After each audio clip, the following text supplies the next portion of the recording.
Hello, good morning. কেমন আছো তোমরা সবাই? তো আমি ঋতু। তো আমার মিনি ব্লগে তোমাদের সব্বাইকে জানাই স্বাগত। তো এটা আমার ফার্স্ট মিনি ব্লগ। তো আশা করছি তোমাদের ভালো লাগবে। তো আজকে সকাল সকাল ঘুম থেকে উঠে ফ্রেশ হয়ে চলে গেছিলাম ঘরটা পরিষ্কার করতে। কারণ আজকে যাওয়ার ছিল আমার বাবার বাড়িতে। তো সেই কারণেই সকাল সকাল ফ্রেশ হয়ে ঘরের কাজ সেরে চলে গেলাম বাবার বাড়িতে। তো আমাদের বাড়িতে কিছুদিন পরেই লোকনাথ পূজা। তো সেই কারণেই গিয়েছিলাম বাড়িতে একটু।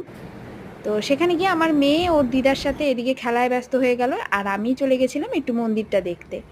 তো সেখানে প্যান্ডেল মোটামুটি রেডি হয়ে গেছিলো।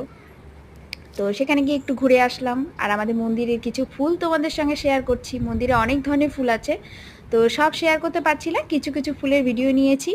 তো সেই ফুলগুলোই তোমাদের সঙ্গে আজকে শেয়ার করলাম।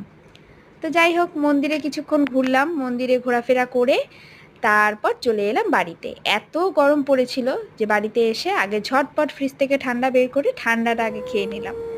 আর এদিকে আমার মেয়ে ওর দিদার সাথে হাঁটা প্র্যাকটিস করায় ব্যস্ত হয়ে গেছিল। নতুন নতুন হাঁটতে শিখেছে, কিছুটা পা ফেলছে।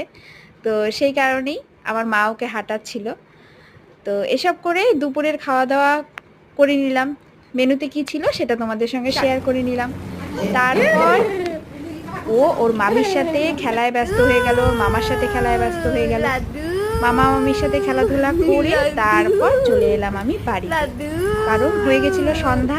তো যেহেতু আজকে ছিল মঙ্গলবার, তো সেই কারণে আমি বাড়ি এসে সন্ধ্যাবাতি দিয়ে নিলাম। সন্ধ্যাবাতি দিয়ে চলে গেছিলাম আমার শাশুড়ি মার সাথে হনুমান মন্দিরে। প্রত্যেক মঙ্গলবারই আমি হনুমান মন্দিরে যাই। তো আজকে আমার শাশুড়ি মাও বলেছিল যে তোর সাথে যাব, তো সেই কারণে তো চলে গেছিলাম একটু শাশুড়ি মার সাথে হনুমান মন্দিরে। হনুমান মন্দিরে ছিল প্রচণ্ড পরিমাণে ভিড়। তো যাই হোক, ধাক্কাধাক্কি করে সেখানে প্রদীপ টদীপ জ্বালিয়ে নিলাম দুজনে, জ্বালিয়ে ঠালিয়ে বাড়ি চলে আসলাম। তো এভাবেই কাটলো আমার আজকের দিনটা। কেমন লাগলো ভিডিওটা অবশ্যই জানিও, অবশ্যই ভিডিওটিকে লাইক করে দিও।